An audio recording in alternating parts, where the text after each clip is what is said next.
Auru besin, ek kabatsın deyitmez. Şimdi bala var da. Сыночек деп қояйын. Лев мой деп қояйын. Ай, енді Құдай ұсынғаннан ұсынға деп қайтеміз. Ауру емессің дей ма? Машаллах, бәсен не құсар едік деймін.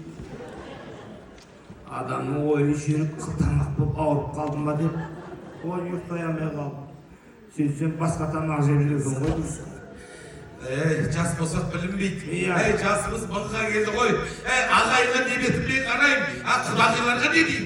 Елге не айтам? Елге не айтам? Не айтам деп бәрін айтпайды ғой. Бәрін естіді ғой. Не айтасың деп Құдайдың берген ауру болмасаң болды. Келіп бер маған телефон. Ой, мынау. Ой, Құдай. Баяғыда 80 бай, 90 байлар болған еді. Қайтеміз еді. Бастысы ауру емессің ба? Auru besin. Машаллах. Анау әшім